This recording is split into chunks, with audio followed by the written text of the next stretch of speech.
관련 불법적 감금에 대해서 말씀드리겠습니다. 윤모 씨는 1989년 7월 25일 저녁에 밥을 먹으려던 중에 강제로 연행당했습니다. 수갑이 채워진 상태였고 곧바로 경찰서로 가지도 않고 3일 가까이 안 된 별장이 있는 곳으로 향하게 되셨습니다. 진술거부권이나 변호인 저작권 등 피의자에게 주어질 권리가 전혀 고지되지 않았고 경찰서에 도착한 후에는 조사를 받으면서 의자에 앉혀놓고 한쪽 손에 수갑을 채워서 고정시켜 놓기도 했었습니다. 그리고 당시에 긴급 구속이라는 제도가 있었는데 긴급 구속의 요건도 충족하지 않은 상태였고 당시 경찰 수사 기록을 보면 임무 동행을 했다라고 자발적으로 윤모 씨가 경찰서에 동행한 것이라고 기재되어 있습니다. 그리고 경찰서에 도착한 후에도 피의자 신문조서를 작성한 게 아니라 참고인 진술조서 형식의 진술조서를 작성했습니다. 긴급구속이란 절차도 밟지 않았으면서 또 영장은 통상의 영장을 발부했기 때문에 한 3일 동안은 불법구속 상태였습니다.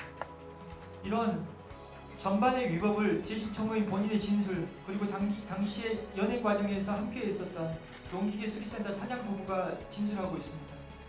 이들은 수사본부에서 또 진술을 한 상태입니다. 폭행하고 잠을 재우지 않는 점과 관련된 가혹행위 말씀드리겠습니다.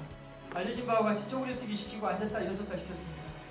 이분은 소아마비 장애인입니다. 그리고 7월 28일 자정 무렵에 구속영장이 집행됐는데 그때까지 3일 동안 잠을 재우지 않았습니다. 여기서 죽어나가도 눈 하나 깜짝할 사람 없다라고 하면서 겁을 줬습니다. 이러한 고문과 가혹행위의 증거는 재심 청구인 본인 진술 그리고 당시 항소심 법정에서의 진술 그리고 농기구 수리센터 사장의 진술 등이 있습니다. 자술서 작성을 강요당했습니다. 이 또한 직권남용 권리행사 방해죄에 해당합니다. 재심 청구인은 주민등록상 1967년 3월 1일생입니다. 재심 청구인은 가정형편 때문에 초등학교 3학년을 마치고 학교를 그만뒀습니다. 학교를 그만둔 후에 중국집에서 일을 하다가 1978년 4월경에 경운기 수리센터에서 기술을 배우기 시작했습니다. 윤모 씨의 당시 나이가 만 11살이었습니다. 학교를 다니지 못하고 기술을 배워야 했습니다. 이런 상황에서 한글을 쓰고 읽는 능력이 부족할 것이라는 건 충분히 예상할 수 있습니다. 그러다 보니 윤모 씨가 직접 작성한 자술서이긴 하지만 불러주는 단어나 문장을 이해하지 못해서 들리는 대로 받아 쓴 흔적이 곳곳에 가득합니다. 한자는 어려운 단어를 썼고 선택하기 어려운 단어가 결합되어 있습니다. 예를 들어 병점국민학교 후문 방향에서 온발이 고개를 거쳐 걸어가면서 잠시 멈추고 발길을 다시 지난 일리로 피해자 방을 서성거리다 이런 단어의 결합을 하기 어려운 상황이었습니다. 또 자술서는 객관적인 상황과도 배치됩니다. 10분 이상 지속적으로 걸치를 못하는데 재심 청구인의 자백 내용대로라면 그날 밤 몇 킬로를 걸었어야 됩니다. 담을 넘어서 피해자의 방에 침입했다는 것에 그치지 않고 또 범행 후에 담을 넘어서 나왔다라고 얘기하고 있습니다. 이 또한 모순입니다. 그리고 이춘재가 진범이라는 사실이 거의 확실한 상황에서 사건 관련 내용을 언급하면서 자술서를 썼다는 것 자체가 조작이라는 걸 얘기해주고 있습니다. 그리고 이 사건 재심 청구인이 검거된 시점은 1989년 7월이었습니다. 이 사건이 발생한 건 1988년 9월이었습니다. 10개월 후에 검거됐던 겁니다. 그런데 수사 기록에는 재심 청구인 본인 명의로 쓰여진 대필 자술서가 존재합니다. 그게 1988년 11월경에 작성된 자술서인데 이건 경찰이 대필해줬다라고 인정을 하고 있습니다. 물론 대필했다는 사정만으로 무조건 위법하다고 얘기할 수는 없습니다. 왜냐하면 그 당시에 글을 쓰지 못하기 때문에 경찰이 불러주는 대로 받아 썼을 수 있습니다. 하지만 뭘 그건 또 의미하냐면은 자술서를 쓸 수 없는 상황이었다. 8개월 전에는. 근데 8개월 후에는 스스로 자술서 10장을 3번에 나눠 걸쳐서 썼다. 이것 자체가 무슨 말이겠습니까? 진술조서 및 피의자 신문조서가 호의 작성됐습니다. 첫 번째 진술조서 작성 과정에 농기구 수리센터 사장이 입회한 걸로 되어 있습니다. 조사의 전 과정에 함께하고 자백 내용을 듣고 또 조사 과정이 아주 자연스럽게 되었다라고 진술한 걸로 되어 있습니다. 하지만 농기구 수리센터는 수리센터 사장은 조사 과정에 입회한 적이 없다라고 얘기하고 있습니다. 아침에 경찰이 뭐라고 해서 갔더니 녹음기 내용을 잠깐 들려준 게 전부라고 하고 있습니다. 그럼에도 불구하고 조서에 있는 전 과정에 위패한 걸로 되어 있습니다. 진술조서나 피해자 신문조서의 허위 작성 정황은 당시의 조서를 수기나 타자기를 쳐서 작성을 하는데 수기나 타자기를 이용해서 작성된 조서 그 당시 경찰의 의도와 목적이 반영된 경찰의 어떤 계획에 의해서 작성된 조서라고 볼 수밖에 없습니다. 그리고 이분은 그 당시에 글을 쓰거나 읽는 능력이 부족했습니다. 그러면 조사가 다 끝난 다음에 요즘에 한참 문제되고 있죠. 조서 열람 시간. 이분에게 조서를 열람케 했다라고 조서에는 기재되어 있지만 이분은 열람할 수 있는 능력 자체가 되지 않은 상태였어요. 이것도 모순입니다. 그리고 이분은 피의자로서 강제 연행된 후에 피의자로서의 어떤 지위를 확보하지 못한 상태였기 때문에 이분에게 헌법상 주어졌던 진술거부권이나 변호인 조력권 등의 보지는 전혀 이루어지지 않았습니다. 이 또한 직권남용에 해당합니다. 영장 없는 현장 검증 그리고 진술거부권 불고지 조서대로 연출을 강요했다는 것, 이것도 직권남용 권리행사 방해에 해당합니다. 현장 검증은 2차례 있었습니다. 경찰 수사 과정에서 한 번 있었고 검찰 수사 과정에서 한 번 있었습니다. 근데 본인은 경찰 수사 과정에서 현장 검증만 어렴풋이 기억할 정도입니다.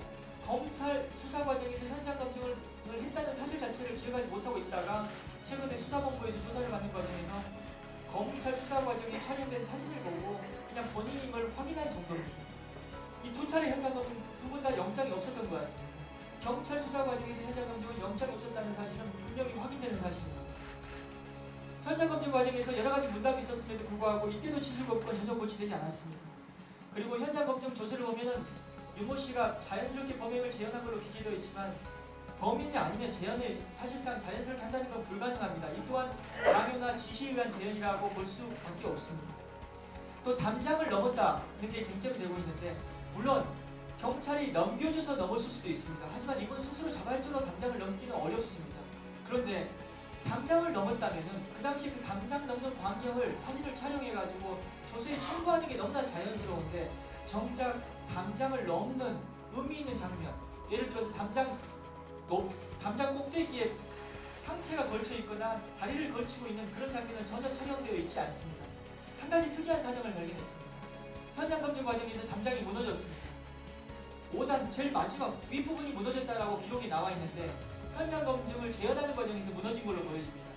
그런데 경찰이 이 무너진 현장 검증에서 담장이 무너질 정도로 담장이 허술한 담장이었는데 이걸 어떻게 조작을 했냐면은 그해 또는 그 전에 태풍 줄이라는 태풍의 영향으로 인해서 담장이 부실해졌다라고 조서에 기재해놨습니다. 이 또한 명백한 조작이 아닌가 생각하고 있습니다. 그리고 검찰 송치 후의 현장 검증 사진을 보면은 이 사건 검사도 윤모 씨가 범인이 아니었을 가능성을 충분히 인식할 수 있었다고 저는 보고 있습니다. 담을 넘어갔다는 것도 굉장히 모순이지만은 피해자 방에 침입하는 그 과정이 도저히 설명이 되지 않습니다. 피해자 방은 문턱이 있고 또 문을 열자마자 낮은 책상이 있습니다. 그리고 좌식 책상이라고 하죠. 그 책상 위에 책꽂이가 있습니다. 지금 다리가 불편하신 분이 자연스럽게 아무 소리 소문 없이 그것을 넘었다는 것 자체가 불가능합니다. 그런데 그 재현하는 장면이 2장의 사진으로 정리되어 있고 한 장의 사진 같은 경우에는 2손 2발을 다 책상에 짚고 있는 사진이 보입니다. 그리고 그 2손 2발을 다 짚고 있는 모습을 검사가 바라보는 사진이 있습니다. 이걸 보면서 검사도 이 사건의 문제점을 적어도 이때는 알았다고 보여진다라고 생각하지 않을 수 없었습니다. 현장의 발자국을 그 당시 경찰이 조작했습니다. 당시 사건 기록을 보면 당시 사건을 처음 발견한 사람, 사건 현장을 처음 발견한 사람은 그 집에 있는 가족이었습니다. 아버지였습니다. 아버지는 죽은 아이를 처음 발견했고 그 죽은 아이가 누워있던 방에 놓여있던 책상을 봤는데 그 당시 운동화 자국으로 보이는, 운동화 자국이라고 한 것도 아닙니다. 운동화 자국으로 보이는 게 책상에 있었다라는 게 그 당시 현장을 목격한 사람의 유일한 진술이었습니다. 그런데 우리 윤모 씨가 잡히고 난 후에는 어떻게 조작되냐면은 윤모 씨가 지금 성마비 장애인이다 보니까 왼쪽 발은 항상 앞 발꿈치만 짚고 다니거든요. 그래서 현장에서 그 앞 발가락이 발견됐다, 발가락의 흔적이 발견됐다는 것으로 조작이 됐었습니다. 이건 사후에 만든 조작으로 보여집니다. 가장 궁금해하실 부분이 이춘재 자백, 그 자백 중에서 무죄를 입증할 명백한 증거가 도대체 뭐가 있냐. 먼저 이춘재의 수사 진행 상황에 대해서는 다들 기사를 통해서 아실 겁니다. 관련자 조사 지금 충분히 수사본부에서 치밀하게 하는 것으로 알고 있습니다. 그리고 이춘재의 자백의 어떤 임의성, 자연스러움, 그리고 믿을 만한 어떤 정황을 담보할 만한 어떤 구체적이고 외부적인 사정에 대해서 간단히 말씀드리면은 이 사건 수사 기시 자체가 DNA라는 과학적 증거에 의해서 이루어졌습니다. 그리고 경찰 입장에서는 8차 사건의 자백은 굉장히 부담스러웠을 겁니다. 그리고 윤모 씨와 이춘재는 전혀 모르는 사이입니다. 이춘재가 윤모 씨를 위해서 자신이 저지르지 않은 죄를 뒤집어 쓸 이유가 전혀 없습니다. 그리고 30년 전 사건인데 어떻게 이춘재가 자세히 기억할 수 있냐라고 얘기하실 수 있는데요. 화성 10차 사건, 10개의 사건 중에 유일하게 집안에서 발생한 사건은 8차 사건뿐입니다. 그래서 당시에는 이걸 모방범죄라고 생각했는데 집안에서 한 건만 발생했기 때문에 이춘재 입장에서는 밖에서 했던 범죄 9건보다는 집안에서 했던 그 한 건의 범죄를 정확하게 기억할 수밖에 없는 것입니다. 그리고 이춘재의 집은 피해자 집과 아주 가까운 거리에 있었습니다. 그리고 또 자신을 대신해서 처벌받은 사람이 존재하는 상황에서 그 사건은 이춘재 입장에서는 나름 충격적인 사실일 수밖에 없기 때문에 자백이 구체적일 수밖에 없다고 생각합니다. 비밀의 폭로를 이춘재로부터 받아내는 그 과정에 대해서 말씀드리겠습니다. 제가 들은 바로는 아무런 정보를 제공하지 않았다고 합니다. 사진이나 이 사건 기록이나 자료를 전혀 제공하지 않은 상태에서 이춘재로부터 자연스럽게 얘기를 들었다고 합니다. 근데 이렇게 얘기를 듣는 과정에서 아마 집에 들어가서도 범행을 했어요라는 진술이 나왔을 것 같아요. 그 진술이 나왔을 때 경찰은 듣는 프로파일러는 굉장히 충격을 받았을 것 같아요. 화성 사건에서 집에 들어가서 범행을 한 게 미지 사건에는 없는데, 그래서 이 8차 사건이 그 당시에 자백을 들은 경찰 입장에서 굉장히 충격적인 사실로 받아들여졌지 않았을까라는 생각을 갖고 있습니다. 그러면 이춘재는 도대체 뭘 자백했길래? 주거침입에서 강간해서 살해한 사건들은 정말 많이 발생했습니다. 근데 이춘재의 자백은 항상 주거침입 강간 살해 사건에서 볼 수 없는 이춘재만이 알 수 있는 자백 내용을 담고 있었습니다. 먼저 목을 졸린 상황입니다. 저는 부검감정서를 국가기록원에 가서 봤는데 그 목을 졸린 액사의 어떤 상황이 제가 봤던 이제까지 봤던 사건 살인기록과는 많이 달랐었습니다. 너무 특이했습니다. 그래서 서울대 법의학과 유성우 교수님과 함께 국가기록원에 동행해 줄 걸 요구했고, 유성우 교수님과 함께 국가기록원에 가서 부검감정서의 사진을 봤는데 유 교수님께서 바로 나오자마자 하는 얘기가 뭐였냐면은 너무 특이하다. 내가 1차부터 10차 사건 사진을 다 봤는데 2차 사건 피해자의 목 졸림과 너무나 비슷한 양상이다. 그렇게 말씀하셨습니다. 2차 사건 다들 아시다시피 이춘재의 자백으로 이춘재의 범행으로 확인되는 상황입니다. 그리고 유 교수님 이런 말씀하셨습니다. 목 졸림의 형태를 봤을 때 이건 맨손으로 도저히 낼 수 없는 흔적이다. 왜냐하면 맨손으로 내다 보면은 자기 손도 상처를 입을 수밖에 없는 거다. 그리고 이거는 분명히 어떤 헝겊 같은 어떤 뭔가를 끼고 장갑 등을 끼고 목을 졸랐기 때문에 낼 수 있는 범행의 흔적이라고 얘기했었습니다. 그래서 분명히 이춘재의 자백에는 장갑 등 아니면 헝겊 같은 걸 끼고 범행을 저질렀다라는 내용이 들어있을 수밖에 없습니다. 그리고 윤모 씨의 자백에는 그런 장갑이란 내용이 전혀 등장하지 않습니다. 그리고 윤모 씨는 피해자를 폭행했다라는 얘기를 전혀 하지 않고 있는데 죽은 피해 여성의 왼쪽 볼에는 가격을 당한 흔적이 또 있었습니다. 그리고 사망 후에 현장을 촬영한 피해자의 사진이 이춘재의 비밀의 폭로를 담고 있습니다. 피해자는 속옷과 바지를 입고 있었습니다. 이불이 덮여진 채 발견됐습니다. 그런데 윤모 씨의 자백은 그럴듯하게 또 조작이 됐죠. 무릎과 속옷과 바지를 무릎까지 내린 후에 성폭행을 한 후에 다시 올려 입혔다. 객관적인 피해자의 발견 상황과 일치되는 것 같이 보입니다. 그런데 이춘재의 자백 내용을 들었을 때, 그럼 이춘재의 자백 내용을 듣고 나서 현장 상황을 다시금 확인했을 때 경찰이 확인했겠죠. 윤모 씨의 자백은 그 피해자의 마지막 모습을 도저히 설명할 수 없었습니다. 사진을 통해서 확인되는 이춘재의 비밀의 폭로였습니다. 그리고 열려진 대문, 당시에 피해자의 집은 대문이 열려 있었다고 합니다. 그런데 지금 윤모 씨는 담을 넘어서 들어갔다라고 얘기하고 있고 이춘재는 열려진 대문을 통해서 들어갔다고 하고 있습니다. 범인 입장에선 담을 넘을 이유가 없는 겁니다. 대문이 열려 있었다고 한다면. 그리고 윤모 씨의 자백 내용을 보면은 범행 후에 다시 또 담을 넘어서 나왔다라고 얘기하고 있고, 또 스리퍼를 들고 뛰어 도망갔다라고 얘기하고 있는데 윤모 씨는 어떤 뜀박질을 할 수 있는 그런 상황도 아니었습니다. 변경된 피해자의 집 구조 관련된 부분을 말씀드리겠습니다. 이 사건의 비밀의 폭로는 지금 언론의 취재를 통해서도 많이 드러나는 부분이 있습니다. 한 언론사의 취재 내용을 보면은 이춘재가 변경된 지배 구조를 알고 있었다라는 내용이 나옵니다. 그건 뭐를 의미하냐면은 이춘재가 고등학교 다닐 때 친구가 그 피해자의 집에서 살고 있었습니다. 그래서 피해자 집을 자주 왔다 갔다 해서 놀러 다녔다고 합니다. 그런데 이 사건 범행할 때 침입해 보니까 그 집의 구조가 변경되어 있었다는 거죠. 그 전에 놀러 갔던 집이 아니었다는 겁니다. 약간 달라졌다는 거죠. 그 변경된 집의 구조는 당시 그 수사 기록, 수사 과정이 담긴 사진, 그리고 언론에서 확보하고 있는 사진을 보면은 브록이 쌓여져 있고 시멘트가 발라져 있는 부분이 보일 겁니다. 다른 부분은 다 노랗거든요. 근데 새로이 구조가 변경된 부분만 딱 피해자의 방 옆부분만 시멘트 블록이 쌓여져 있고 시멘트가 발라져 있습니다. 이 부분이 변경된 구조 부분입니다. 그리고 피해자가 잠을 자고 있던 방의 구조도 이춘재는 분명히 기억하고 있다고 합니다. 또 피해자의 방에 널브러져 있는 여러 가지 어떤 집기류들에 대한 진술도 이춘재는 분명히 하고 있다는 얘기가 나오고 있습니다. 이춘재와 달리 범행 현장과 모순되는 재심청구인의 자료, 이분은 하루 종일 365일 동안 쉬지 않고 농기계 수리센터에서 일을 하고 있습니다. 농기계라는 건 경운기 수리 같은 거 하신 거 상상해 보시면은 기계를 만지면서 이렇게 기름이 묻지 않을 수가 없고요. 그건 닦아도 잘 지워지지도 않습니다. 근데 이분의 자백 내용 중에 뭐가 있냐면은 피해자를 제압하는 과정에서 두 손으로 목과 입을 틀어 막았다라고 하고 있는데, 제압당하는 피해자 입장에서 어떻게 반항을 했을까 안 됐습니다.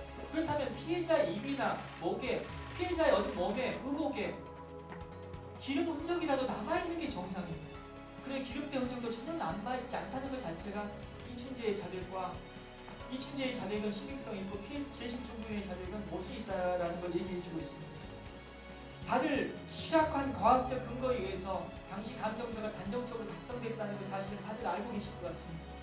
이 국가수가 작성한 감정서 때문에 재심청구인이 체포됐고 또 유죄 판결에 어떤 의미 있는 증거로 활용됐다는 건 분명한 사실인 것 같습니다. 과학적 증거를 우리가 판단할 때 어떤 증거이냐를 유심히 봐야 될 것 같습니다. DNA 같은 경우는 과학적 신뢰성이 굉장히 높지만은 탄환 비교 분석, 케네디 대통령이 암살당할 때 탄환 비교 분석을 통해서 수사를 한 걸로 알려졌는데 그 수사 방식은 지금 전혀 활용되지 않고 있습니다. 마찬가지로 채무를 이용해서 범인을 특정하는 수사 방식은 제가 알기로는 당시 국가수에서 처음이자 마지막으로 했던 걸로 알고 있습니다. 이렇듯 이 사건에서의 과학적 증거는 지금 활용되지도 않고 있고 지금의 과학으로는 배척되고 있습니다. 당시 변호인의 부재 상황에 대해서는 2심 변호인 스스로 인터뷰를 하고 있습니다. 결심 공판기일에 다른 사건으로 변호를 하러 갔더니 판사가 지금 이 사건에 변호인이 출석하지 않은 상태이기 때문에 대신 나와서 그냥 앉아만 있어달라고 했다고 합니다. 왜냐면은 이런 중재 사건은 변호인 없이는 개정을 할 수가 없기 때문에 그렇습니다. 변호인이 출석하지 않는 상황이다 보니까 재판은 열어야 되겠고, 그래서 방청석에 앉아있는 한 변호사한테 부탁해가지고 잠깐 앉아만 있어달라고 했던 겁니다. 그 사람이 2심 변호사로서 지금 판결문에 이름을 올린 사람입니다. 그 사람은 사건에 대한 내용을 전혀 모른다고 하고 있습니다.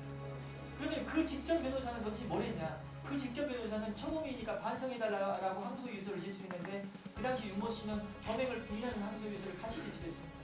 그러다 보니까 판결문에 두 개의 모순된 항소유서가 나타나 있었던 겁니다. 전체적으로 이분은 수사나 재판 과정에서 보호자나 변호인의 조력을 전혀 받지 못했습니다.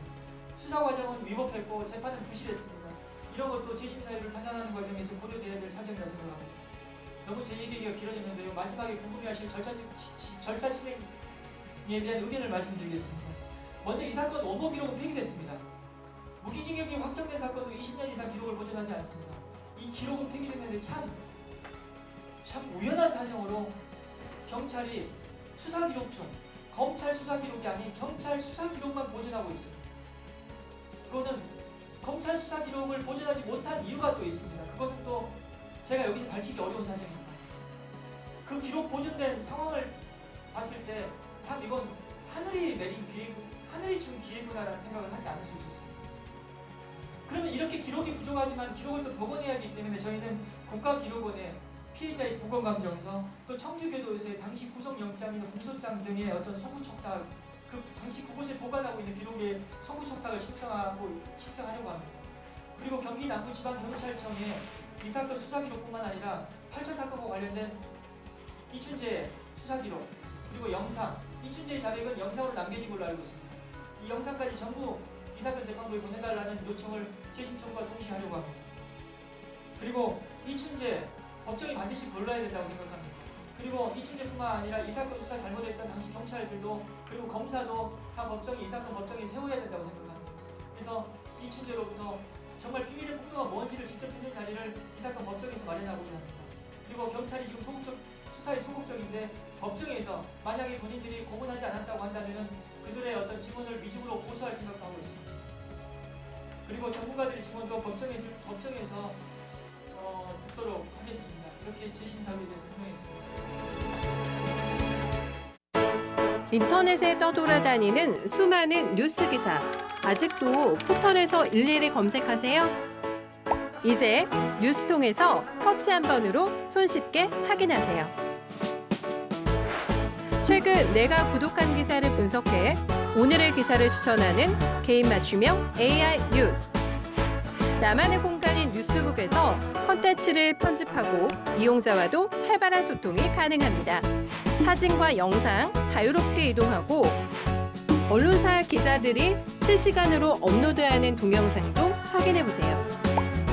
더 풍성하고 새로워진 뉴스통. 지금 바로 만나보세요.